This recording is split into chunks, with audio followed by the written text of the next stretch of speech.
أعوذ بالله من الشيطان الرجيم. بسم الله الرحمن الرحيم. ألم تر إلى الذين أوتوا نصيبا من الكتاب يدعون إلى كتاب الله ليحكم بينهم ثم يتولى فريق منهم وهم معرضون.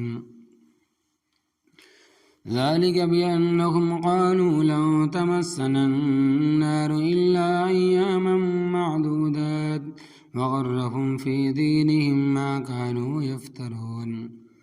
فكيف إذا جمعناهم ليوم لا ريب فيه ووفيت كل نفس ما كسبت وهم لا يظلمون. قل اللهم مالك الملك تؤتي الملك من تشاء وتنزع الملك ممن تشاء وتعز من تشاء وتذل من تشاء بيدك الخير إنك على كل شيء قدیر. لفظی ترجمہ. علم تر، کیا نہ دیکھا تو نے، الی الذین، ان لوگوں کی طرف، اوتو جن کو دیا گیا، نصیبا من الکتاب، حصہ کتاب سے، یدعون ان کو بلایا جاتا ہے، الی کتاب اللہ، اللہ تبارک و تعالیٰ کی کتاب کی طرف، لیحکم بینہم، تاکہ وہ فیصلہ کرے ان کے درمیان، ثم تولی، پھر منہ پھیرتا ہے، فریق منہم، ان میں سے ایک فریق، وہم معرضون، اور وہ ہیں اعراض کرنے والے، ذالک، یہ اس وجہ سے کہ بأنہم قالوا، بے شک انہوں نے کہا، لن تمسنا النار، ہرگز نہیں چھوئے گی ہمیں آگ، الا ایاما معدودات، مگر چند دن گنے ہوئے، وغرہم، اور ان کو دھوکے میں ڈالا، فی دینہم، ان کے دین کے بارے میں، ما کانوا یفترون، اس چیز نے جو افطرا باندھتے تھے، فکیف، پس کیسے ہوگا، اذا جمعناہم، جب ہم ان کو اکٹھا کریں گے، لیومن، اس دن میں، لا ریب فیہ، جس میں کوئی شک نہیں ہے، ووفیت، اور پورا پورا دیا جائے گا، کل نفس، ہر نفس کو، ما کسبت، جو اس نے کمایا، وہم لا یظلمون، اور ان پر ظلم نہیں کیا جائے گا. قل اللہم، کہہ دے اللہ، ملک الملک، جو بادشاہی کا مالک ہے، تؤتی الملک من تشاء، تو دیتا ہے ملک جس کو چاہتا ہے، وتنزع الملک ممن تشاء، اور چھین لیتا ہے ملک جس سے تو چاہتا ہے، وتعز من تشاء، اور عزت دیتا ہے جس کو چاہتا ہے، وتذل من تشاء، اور تو ذلیل کرتا ہے جسے چاہے، بیدک الخیر، تیرے ہاتھ میں ہے بھلائی، انک علی کل شیء قدیر، بے شک تو ہی ہر چیز پر قادر ہے. اس سے پہلی آیات میں یہود کا ذکر تھا. ان ظالموں نے پیغمبروں اور ان کے مخلص ساتھیوں کو شہید کیا، یہ پہلے یہودیوں کا حال تھا. اور اب آپ صلی اللہ علیہ وسلم کے زمانے میں جو یہودی تھے، ان کا ایک واقعہ ذکر کر کے سمجھایا جا رہا ہے کہ جس طرح پہلے یہودی اللہ تبارک و تعالیٰ کے احکامات کو ٹالتے تھے اور اپنی مرضی کرتے تھے، پچھلوں کا بھی وہی حال ہے. واقعہ یہ ہے کہ خیبر میں ایک اونچے خاندان کے مرد اور اونچے خاندان کی ایک عورت نے زنا کا ارتکاب کیا، اور دونوں شادی شدہ تھے. بڑوں نے اس معاملے کو دبا دیا، مگر عوام نے شور مچایا کہ اگر ہم سے کوئی غلطی ہو جائے تو ہمیں کوئی نہیں چھوڑتا. اور جب وڈیروں نے یہ کام کیا ہے، چودھریوں نے کام کیا ہے، اور رئیسوں نے یہ غلط کام کیا ہے، تو اس پر پردہ ڈال دیا گیا ہے. اور عوام نے اس بات کو اتنا اچھالا کہ وڈیرے مشورہ کرنے پر مجبور ہو گئے. جو رئیس تھے وہ بڑے مشورہ کرنے پر مجبور ہو گئے. چنانچہ ان کے مذہبی اور سیاسی جو رئیس تھے وہ مل بیٹھے اور مشورہ کیا کہ تورات کے حکام کے مطابق تو دونوں کو رجم کرنا پڑے گا، کیونکہ دونوں شادی شدہ ہے، اور رجم نہیں کرنا، کوئی تھوڑی سی سزا دے دی جائے تاکہ عوام کا منہ بند ہو جائے. اور کہنے لگے، آپس میں بیٹھے ہوئے ہیں اور یہ گھر کی بات ہے، ہم سب جانتے ہیں کہ نبی کریم صلی اللہ علیہ وسلم اللہ تبارک و تعالیٰ کے سچے پیغمبر ہیں، اور عوام کے سامنے تو ہم نہیں مانتے وہ اس کا کلمہ نہ پڑھ لیں، مگر حق ہے تو حقیقت، اور ان کی شریعت ہماری شریعت سے بڑی نرم ہے، لہٰذا عوام کا منہ بند کرنے کے لیے ہم ان سے فیصلہ کروا لیتے۔ چنانچہ اس مشورے کے مطابق خیبر سے مدینہ طیبہ آئے، حالانکہ مدینہ طیبہ خیبر سے 200 میل دور ہے۔ مدینہ طیبہ پہنچ کر کچھ تو منافقوں کے گھروں میں ٹھہرے اور کچھ حضرت صلی اللہ علیہ وسلم کے پاس گئے اور کہا کہ ہم یہودی ہیں اور خیبر سے آئے ہیں، ہمیں وقت چاہیے، ہم نے تمہارے سامنے ایک مقدمہ پیش کرنا ہے۔ حضرت صلی اللہ علیہ وسلم نے فرمایا کہ فلاں وقت آ جاؤ، مثال کے طور پر صبح 10 بجے۔ چنانچہ اس بات کی خوب شہرت ہوئی کہ خیبر کے یہودیوں نے حضرت صلی اللہ علیہ وسلم کے پاس صبح مقدمہ پیش کرنا ہے۔ یہودیوں کا ڈیرا منافقوں کے ہاں تھا۔ انہوں نے پھر مشورہ کیا کہ اگر کوئی نرم سی سزا دیں تو لے لینا، اور اگر رجم کا حکم کرے تو نہ لینا، کیونکہ یہ تو ہماری کتاب میں بھی ہے۔ اس وقت تمام یہودیوں میں سب سے بڑا عالم عبداللہ بن سوریہ تھا، جو فدق کے مقام پر رہائش پذیر تھا، اور فدق خیبر سے 3 میل کے فاصلے پر تھا۔ یہ ابن سوریہ بھی اس وفد میں شامل تھا۔ یہ ایک آنکھ سے کانا تھا، مگر تورات اور دوسری کتابوں کا بڑا ماہر تھا۔ صبح کو یہ یہودی حضرت صلی اللہ علیہ وسلم کے پاس آئے کہ ہمارا فیصلہ کریں۔ بڑا مجمع تھا، یہودی بھی تھے، مومن بھی تھے، منافق بھی تھے، ہر طبقے کے لوگ موجود تھے۔ حضرت صلی اللہ علیہ وسلم نے فرمایا کہ کیا فیصلہ کرنا ہے؟ کہنے لگے کہ ہم میں سے ایک عورت اور ایک مرد نے جو کہ شادی شدہ ہے زنا کا ارتکاب کیا ہے، اس کی کیا سزا ہے؟ حضرت صلی اللہ علیہ وسلم نے فرمایا کہ اس جرم کی سزا تمہاری کتاب میں نہیں ہے۔ کہنے لگے ہے تو صحیح، مگر کوئی واضح حکم نہیں ہے۔ حضرت صلی اللہ علیہ وسلم نے فرمایا کہ تورات لے کر آؤ۔ تورات لے آئے، اور ان کا جو بڑا مولوی تھا ابن سوریہ، اس نے پڑھنی شروع کی، مگر جہاں سزا کا حکم تھا وہ چھوڑ دیا اور اس سے پہلے اور بعد کا حصہ پڑھ دیا۔ مثال کے طور پر اس نے شروع کیا الحمدللہ رب العالمین الرحمن الرحیم اہدنا الصراط المستقیم، اور درمیان کا حصہ مالک یوم الدین ایاک نعبد و ایاک نستعین کھا گیا۔ یہ مثال کے طور پر میں نے آپ کو سمجھایا ہے۔ تو اس مجلس میں حضرت عبداللہ ابن سلام رضی اللہ تعالی عنہ بھی موجود تھے، جو پہلے یہودی کے بڑے عالم تھے اور پیر تھے۔ اللہ تبارک و تعالی نے ایمان کی توفیق عطا فرمائی اور مسلمان ہو گئے۔ یہ بھی تورات کے بڑے ماہر تھے، حافظ تھے۔ فرمانے لگے کہ حضرت اقذب عدو اللہ، اللہ تبارک و تعالی کا دشمن غلط کاری سے کام لے رہا ہے۔ وہ آیات جن میں یہ حکم ہے ان کو کھا گیا ہے، اور اس سے اگلی اور پچھلی پڑھ دی ہے۔ پھر کتاب تورات اس کے ہاتھ سے لے کر خود پڑھ کر سنائی تو اس میں بھی زنا کی سزا رجم ہی تھی، یعنی کہ پتھر مار مار کر ختم کرنا تھا۔ حضرت صلی اللہ علیہ وسلم نے فرمایا کہ تم نے میرے سامنے مقدمہ پیش کیا ہے، اور اس جرم کی سزا تورات میں بھی رجم ہے اور میری شریعت میں بھی رجم ہی ہے، لہٰذا میں دونوں کے رجم کا فیصلہ کرتا ہوں۔ چنانچہ ان دونوں کو مدینہ طیبہ میں رجم کیا گیا۔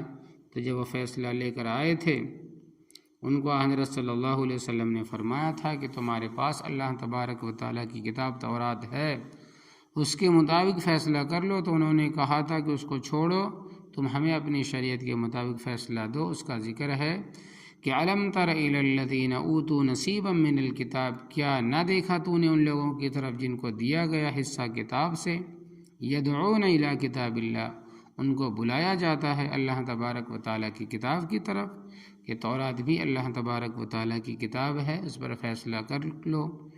لیحکم بینہم، تاکہ وہ کتاب فیصلہ کر دے ان کے درمیان۔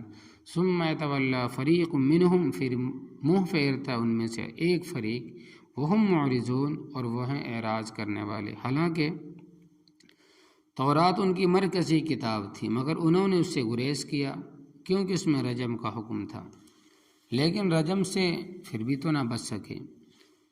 یہ جب واپس گئے تو لوگوں نے کہا کہ وہاں جانے کا کیا فائدہ ہوا، شرمندگی بھی ہوئی اور سزا بھی بھگتی، اس سے بہتر تھا کہ اپنی کتاب کے مطابق یہیں فیصلہ کر لیتے، کیونکہ عوام تو عوام ہی ہوتے ہیں، چاہے کسی طبقے کے ہوں، وہ کب معاف کرتے ہیں۔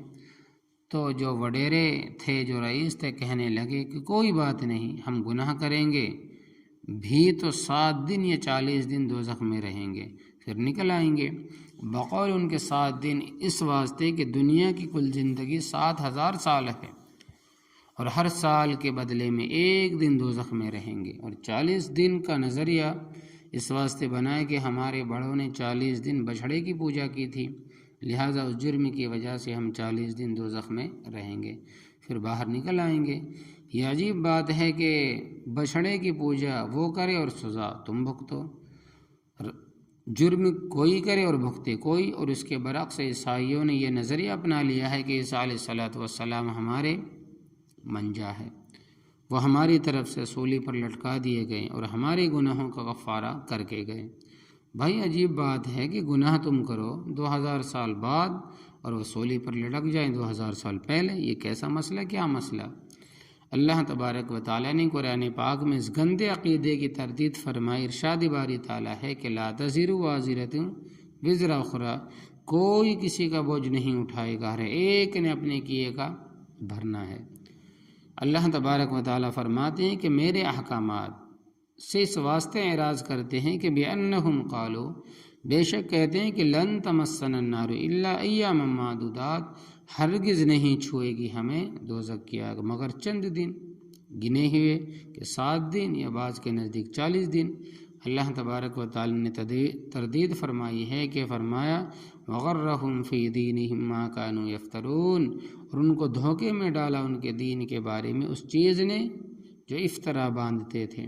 یہ 40 دن اور 7 دن والا بھی افطرا ہی تھا، حقیقت کے ساتھ اس کا کوئی تعلق نہیں۔ فکیف اذا جمعناہم لیوم لا ریب فیہ، پس کیسے ہوگا جب ہم ان کو اکٹھا کریں گے اس دن میں جس میں کوئی شک نہیں، یعنی قیامت کا دن کے جس کے قائم ہونے میں کوئی شک نہیں۔ وَوَفِّیَتْ كُلُّ نَفْسٍ مَا كَسَبَتْ، وہ پورا دیا جائے گا ہر نفس کو جو اس نے کمایا، نیکی یا بدی۔ ذرہ برابر کسی نے زیادتی نہیں ہوگی، ذرہ برابر کسی سے زیادتی نہیں ہوگی، اور ذرہ برابر کسی کی نیکی میں کمی نہیں کی جائے گی۔ وَهُمْ لَا يُظْلَمُونَ، ان پر ظلم نہیں کیا جائے گا۔ یاد رکھنا قیامت مرنے کا نام ہے، جو مرا اس کی قیامت قائم ہو گئی۔ یہ جو درمیان والی زندگی اس کو حوالات سمجھو کہ جو آدمی حوالات میں ہے وہ سرکاری تحویل میں، آنکھیں بند ہونے کی دیر ساری حقیقت سامنے آ جائے گی، دودھ کا دودھ اور پانی کا پانی ہو جائے گا۔ غزوہ بدر کے بعد ایک دن حضرت صلی اللہ علیہ وسلم مدینہ طیبہ کے ایک بازار سے گزر رہے تھے، اور یہ بازار جو ہے یہود بنو قینقاع کا تھا، خاصا لمبا بازار تھا۔ دکاندار حضرت آپ صلی اللہ علیہ وسلم کے ارد گرد جمع ہوئے، دکاندار حضرات تھے وہ نبی کریم صلی اللہ علیہ وسلم کے ارد گرد جمع ہو گئے۔ اکثریت یہودیوں کی تھی، مسلمان بھی تھے، عیسائی بھی تھے۔ آپ صلی اللہ علیہ وسلم نے یہودی اور عیسائیوں کو واعظ کیا، نصیحت کی، اسلام کی دعوت دی، مگر انہوں نے تسلیم نہیں کیا۔ وہاں جو صحابہ کرام موجود تھے، آپ صلی اللہ علیہ وسلم نے انہیں فرمایا کہ جس طرح اللہ تبارک و تعالیٰ نے تمہیں غزوہ بدر میں کامیابی عطا فرمائی ہے، ایک وقت آئے گا کہ روم اور ایران بھی تمہارے قبضے میں ہوں گے۔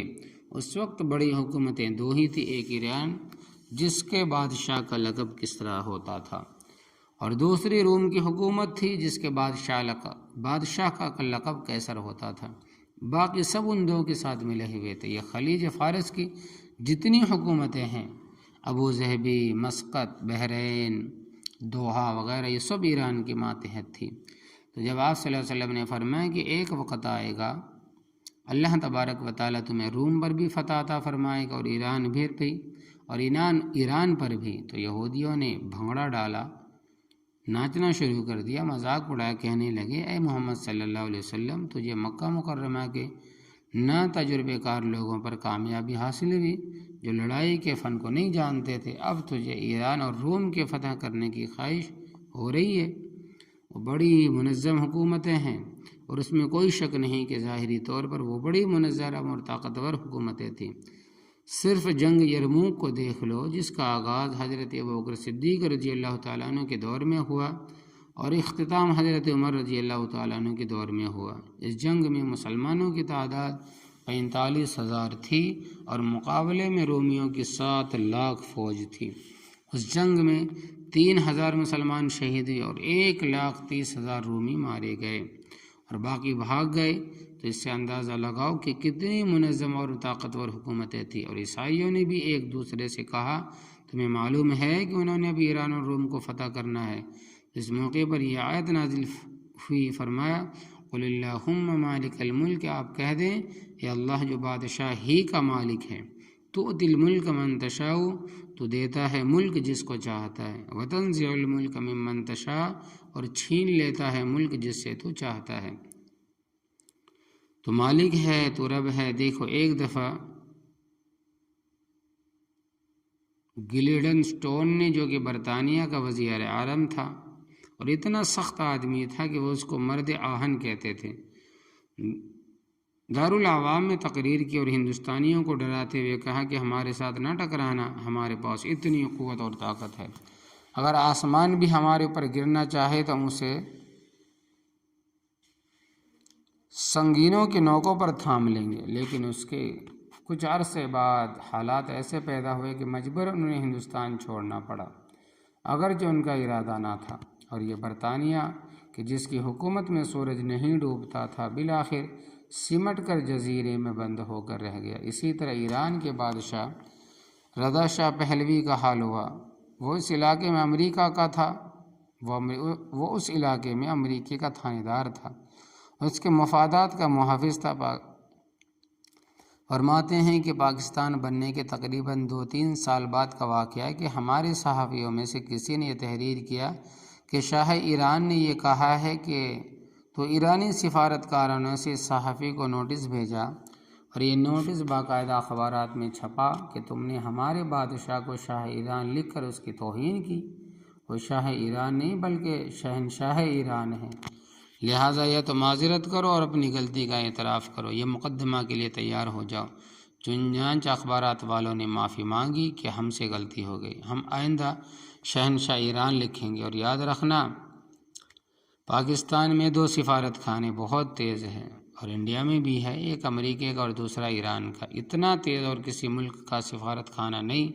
پھر وہ وقت بھی آیا کہ پبلک اس کی مخالف ہو گئی اور قوم نے اس کو رد کر دیا، اور جہاز وہ جس پر وہ سوار ہو کر تھا فرار ہو کر بھاگ گیا۔ اس نے بہت سارے ملکوں میں اپنی جان کی بھیک مانگی کہ مجھے جہاز اڑانے کی اجازت دے دو، مجھے جہاز اتارنے کی اجازت دے دو، مگر وہ جس ملک سے رابطہ کرتا وہ کہتا ہم مجبور ہیں، تمہیں اترنے کی اجازت نہیں دے سکتے۔ بالآخر مصر پہنچا اور کہا کہ میرا پیٹرول بالکل ختم ہے، میں ہوا میں مر جاؤں گا، مجھے اترنے کی اجازت دو۔ تو مصر نے دل مضبوط کیا اور اس کو اترنے کی اجازت دی۔ تو ملک کا مالک اللہ تبارک و تعالیٰ جس کو چاہے دے اور جس سے چاہے چھین لے۔ رضا شاہ پہلوی کے بعد خمینی آیا اور اس نے سب سے پہلے سنی علماء کو قتل کرائے اور سنیوں کی مسجدیں شہید کرائی اور وہاں دوسری بلڈنگیں بنوا دی۔ تہران میں 5 لاکھ مسلمان ہیں مگر ایک بھی مسجد نہیں۔ لوگ گھروں اور دفتروں میں نماز پڑھ لیتے ہیں اور عید کی نماز مسلمان ملکوں کے سفارت خانوں میں پڑھ کر اپنا شوق پورا کر لیتے ہیں، کچھ ہندوستان کے سفارت خانے میں اور کچھ دوسرے مسلمان ملکوں کے سفارت خانوں میں۔ یہ سب قدرت رب تعالیٰ کے ہاتھ میں ہے۔ فرمایا کہ وَتُعِزُّ مَن تَشَاءُ وَتُذِلُّ مَن تَشَاءُ، اور اے پروردگار عزت دیتا ہے تو جس کو چاہتا ہے اور تو ذلیل کرتا ہے جسے چاہے۔ بِیَدِکَ الْخَیْرُ، تیرے ہاتھ میں ہے بھلائی، اِنَّکَ عَلیٰ کُلِّ شَیْءٍ قدیر، بے شک تو ہر چیز پر قادر ہے۔ جب یہ آیت نازل ہوئی تو حضرت صلی اللہ علیہ وسلم نے اپنے ساتھیوں کو آگاہ فرمایا کہ میں ذاتی طور پر کچھ نہیں کہہ سکتا، میں نے تمہیں جو ایران اور روم کے فتح ہونے کی بشارت سنائی ہے یہ رب تعالیٰ نے فرمایا، اور اس کا حکم چنانچہ ایسا ہی ہوا۔ حضرت عمر فاروق رضی اللہ تعالیٰ عنہ کے دور میں ایران مکمل فتح ہو گیا اور روم کا خاصا حصہ بھی فتح ہو گیا۔ کچھ حصہ بعد میں حضرت عثمان غنی رضی اللہ تعالیٰ عنہ کے دور میں فتح ہوا، ان میں افغانستان کا خاصا علاقہ فتح ہو گیا اور وہ ساری قوم کی قوم ہی مسلمان ہو گئی۔ حضرت مولانا انور شاہ کشمیری رحمۃ اللہ علیہ فرماتے ہیں کہ دنیا میں 3 قوموں کی نظیر نہیں ملتی، دنیا میں 3 قوموں کی مثال نہیں ملتی، ایک عرب کے جب وہ مسلمان ہوئے پھر ان میں کوئی کافر نہیں رہا، دوسرے ترکی کے جب وہ مسلمان ہوئے پھر ان میں کوئی کافر نہیں رہا۔ ترکی وہ ہے کہ خلافت ان کے پاس تھی، اسلام کا جھنڈا ان کے پاس تھا، اور تنہا ترکی نے سارے یورپ کو آگے لگائے رکھا، لیکن افسوس آج وہاں اسلام کا نام نہیں لے سکتے۔ یہ وقت بھی آنا تھا۔ اور تیسرے افغانی ہے، جب وہ مسلمان ہوئے پھر ان میں کوئی کافر نہیں رہا۔ افغانی بہت غیرت مند ہے، ان کو روس نے اپنے قبضے میں لیا۔ ہم بخاری شریف کا سبق فرماتے ہیں کہ سن رہے تھے، حضرت مدنی رحمۃ اللہ علیہ کو کسی نے اخبار کا تراشا دیا کہ ظاہر شاہ نے روس کی پیشکش کو قبول کر لیا، اور پیشکش یہ تھی میں اپنے خرچے پر تمہارے کالجوں اسکولوں میں پروفیسر اور ماسٹر بھیجتا ہوں، یعنی ان کی تنخواہیں اور اخراجات میرے ذمہ ہے، تم صرف قبول کر لو۔ اور پیشکش کا دوسرا حصہ یہ تھا کہ تم اپنے لڑکے ہمارے کالجوں میں بھیجو، ان کے بھی تمام اخراجات ہم برداشت کریں گے۔ حضرت مدنی رحمۃ اللہ علیہ سبق پڑھاتے ہوئے رو پڑے اور فرمایا کہ ظاہر شاہ تو نے بڑی نادانی کی، ظاہر شاہ تو نے بڑی نادانی کی، ظاہر شاہ تو نے بڑی نادانی کی۔ وہاں سے جو معلم اور اساتذہ آئیں گے وہ کفر سکھائیں گے، اور جو تمہارے بچے روس میں جا کر پڑھیں گے وہ کافر بن کر وہاں سے نکلیں گے۔ یقین جانو حضرت نے جو فرمایا صحیح فرمایا۔ اس وقت یہ 2 ستم وغیرہ جتنے ہیں یہ سب ان کی پیداوار ہے۔ وہ لوگ بڑی بصیرت والے تھے، ان بزرگوں نے جو کچھ فرمایا حقیقت ہے، ہم نے آج تک اس کے خلاف ایک حرف بھی نہیں دیکھا۔ تو بہرحال اللہ تبارک و تعالی ہر چیز پر قادر ہے، جو چاہے کرے۔ باقی کل انشاءاللہ تبارک و تعالی آئے گا۔ اللہ عمل کی توفیق عطا فرمائے، آمین یا رب العالمین۔